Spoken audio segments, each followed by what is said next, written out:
Hello friends, welcome to एग्रीवर्स, जहाँ कृषि का हर पहलू मिलता है एक नए नज़रिए के साथ। आज हम बात करने वाले हैं एक ऐसी सेक्टर की जो सिर्फ दूध, मीट और ऊल तक सीमित नहीं है, बल्कि पूरे देश की इकोनॉमी में एक स्ट्रॉन्ग बैकबोन की तरह काम करता है। जी हाँ, हम बात कर रहे हैं लाइव स्टॉक सेक्टर की।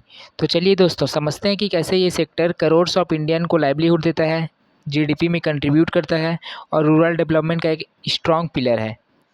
तो सबसे पहले देखेंगे कि इस क्या क्या रोल प्ले करता है हमारे नेशनल इकोनॉमी में। तो सबसे पहला पॉइंट हमारा फर्स्ट नंबर है कंट्रीब्यूशन टू जीडीपी, मतलब ग्रॉस डोमेस्टिक प्रोडक्ट में कंट्रीब्यूट करता है। Live stock gives about 4.5% to the Indians total economy. India के जितना टोटल इकोनॉमी मिलता है उसमें 4.5% किसका रहता है? लाइव स्टॉक का रहता है। It adds more than 30% of the total income from agriculture alone. सिर्फ एग्रीकल्चर से ही कितना? 30% ऐड कर रहा है जीडीपी में। ओके, नेक्स्ट पॉइंट देखते हैं। India largest milk producer in the world.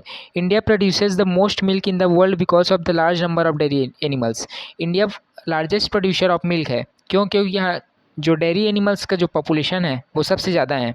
The milk industry helps improve rural income and health. जो मिल्क इंडस्ट्री है वो क्या में हेल्प कर रहा है? रूरल इनकम को इंक्रीज़ करने में, क्योंकि उसको मिल्क जो मिल रही है उसको प्रोसेसिंग कर रहा है और न्यूट्रियस सब्सटेंस बना रहा है, उससे न्यूट्रियस चीज़ बना रहा है मिल्क से, जो हेल्थ को भी इम्प्रूव कर रहा है। India is the world largest producer of milk. Largest producer milk Indian produces 24% of the global milk production. Global milk production का कितना परसेंट? टोटल 24% सिर्फ इंडिया से आ रहा है।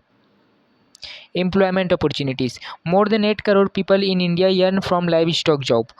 मतलब 8 करोड़ से जो ज़्यादा पीपल, 8 करोड़ से भी ज़्यादा पीपल इंडिया में क्या से अर्न कर रहे हैं? लाइव स्टॉक से अर्न कर रहे हैं। People work in dairy, poultry, goat farming etcetera, specially in villages. और जो रूरल एरिया में स्पेशली जो पीपल रहते हैं वो लोग क्या में इंगेज हैं? लाइव स्टॉक वर्किंग में, जैसे कि डेयरी हो गया, पोल्ट्री हो गया, गोट फार्मिंग हो गया। Income for small landless and farmer, मतलब एक सोर्स ऑफ इनकम है, सोर्स ऑफ लाइवलीहुड है। किसके लिए? जो गांव एरिया में रहते हैं या जिनके पास लैंड नहीं है या बहुत कम लैंड है। फार्मर्स विद वेरी स्मॉल और no land can earn by keeping animals. ऐसे फार्मर जिसके पास कम जगह है या तो लैंड ही नहीं है, फार्म ही नहीं है, वो लोग एनिमल को रियर करके भी अपना सोर्स ऑफ इनकम बना सकते हैं। कैसे करेंगे? बाय सेलिंग मिल्क, एग्स और meat gives regular income to support their families. Okay, women empowerment. Women empowerment, women do important work like feeding, cleaning and milking animals. जो घर में रहते हैं वो ऐसा काम कर सकते हैं, लाइक उनको खाना खिला सकते हैं, feeding, cleaning and milking animals.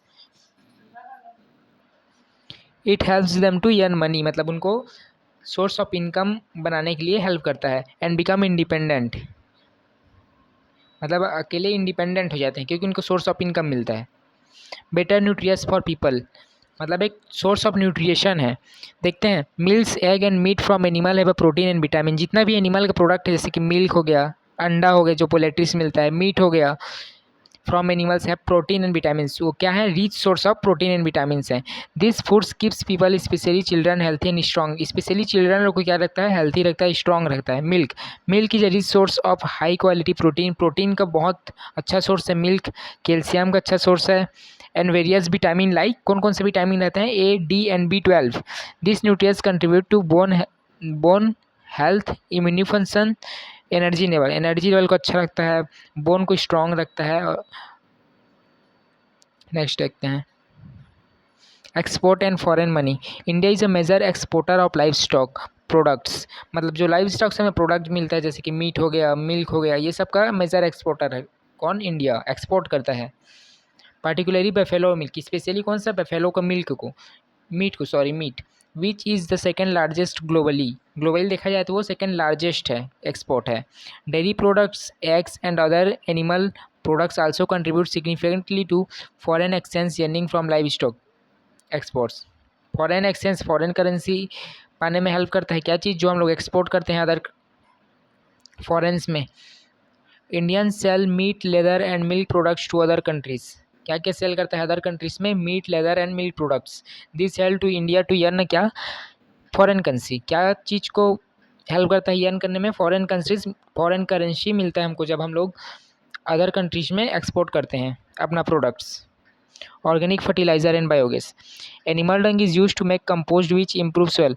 देखो सबसे मेन पॉइंट है, जब हम लोग लाइव स्टॉक रेस करते हैं तो उसके तो प्रोडक्ट्स तो मिल ही रहे हैं जो हमारे लिए बेनिफिशियल, जिसको हम लोग सेल कर रहे हैं, उसके साथ साथ ही उसका जो बाय प्रोडक्ट्स मिलता है उससे क्या हम लोग अपने फार्म में यूज़ कर सकते हैं, जो हम लोग के लिए एक म्यूचुअल बेनिफिट होगा। Animal dung is use to make compost, खाद के रूप में, विच मेक सोयल हेल्थ, जो सोयल फर्टिलिटी को इंक्रीज करेगा। Dung is also use in biogas plant to make cooking gas. जैसे कि उसका डंग है तो उसको डंग करके उससे जो भी डंग को कंपोस्ट बनाकर उससे जो भी गैस निकलेगा उस गैस को हैज़ एनर्जी यूज़ करेंगे और उससे खाना बना सकते हैं। उसके बाद नेक्स्ट देखते हैं safety net in crop failure. If crop fail due to drought और flood, farmers can earn from animals. अगर कोई किसान अगर लाइव स्टॉक भी कर रहा है और क्रॉप भी कर रहा है, मतलब मिक्स्ड फार्मिंग कर रहा है, तो अगर उसका क्रॉप फेल हो जाता है, या तो उसके बहुत सारे रीजन्स हो सकते हैं या बहुत सारे फैक्टर्स हो सकते हैं, जैसे ड्रॉट हो गया या बाढ़ आ गया या फ्लड हो गया, तो जो फार्मर है वो अपने एनिमल्स जो रेस किया है उससे भी इनकम, सोर्स ऑफ इनकम ले सकता है। Animals can be sold for money in emergencies. अगर फार्मर को कुछ इमरजेंसी है या पैसा की ज़रूरत है तो अपने जानवरों को या अपने जो भी एनिमल लाइव स्टॉक रखा है उसे सेल कर सकता है इमरजेंसी में। तो एक सेफ्टी प्रोवाइड कर देता है, सिक्योरिटी प्रोवाइड कराता है। नेक्स्ट 10 नंबर देखते हैं सपोर्ट टू अदर इंडस्ट्रीज़। जैसे आप लाइव स्टॉक कर रहे हो तो दूसरी इंडस्ट्रीज को भी सपोर्ट करता है। देखते हैं live stock supports dairy, poultry, leather, wool and medicinal industries. It create more business and job opportunity in this area. जैसे हम लोग लाइव स्टॉक करते हैं तो उसका डेयरी है तो प्रोसेसिंग यूनिट जितना भी इंडस्ट्रीज होगा उनको सपोर्ट करेगा, पोल्ट्री को करेगा, ऊल बनाने वाले हैं तो कपड़े इंडस्ट्री, टेक्सटाइल इंडस्ट्रीज लोगों को करेगा, मेडिसिनल इंडस्ट्री में कुछ करेगा। चलो next health and sustainable agriculture. Live stock and farming together recycle waste and save money. अगर लाइव स्टॉक भी करते हैं, रेस करते हैं और साथ ही साथ फार्मिंग भी करते हैं, क्रॉप प्रोडक्शन भी करते हैं, तो एक दूसरे को म्यूचुअली बेनिफिट करेंगे। क्योंकि जो क्रॉप प्रोडक्शन रहेगा उसका जो स्ट्रॉ बचेगा या रेसिड्यू बचता है, जो जिसको हम लोग पैरा बोलते हैं, तो हैज़ अ फीडर या फोडर के रूप में काम करेगा। किसके लिए? लाइव स्टॉक के लिए, जानवर के लिए। और जो एनिमल का बाय प्रोडक्ट रहेगा उसको हम लोग यूज़ करेंगे फार्म में, has a compost, has a manure. तो ये एक दूसरे को हेल्प करेंगे। सस्टेनेबिलिटी एग्रीकल्चर में हेल्प करता है ये। This system is good for the environment and small farmer. ये स्मॉल फार्मर के लिए अच्छा है क्योंकि उसको अलग से खाद वगैरह खरीदना नहीं पड़ेगा, और इन्वायरमेंट के लिए भी बेनिफिट है क्योंकि इसमें केमिकल का यूज़ ना करके जो काऊ डंग है उसका has a manure, has a compost use कर रहे हैं। इससे हम लोग को पैसा भी बचेगा और रिसाइकल वेस्ट भी हमारा रिसाइकल हो जाएगा। Okay, thank you so much for watching.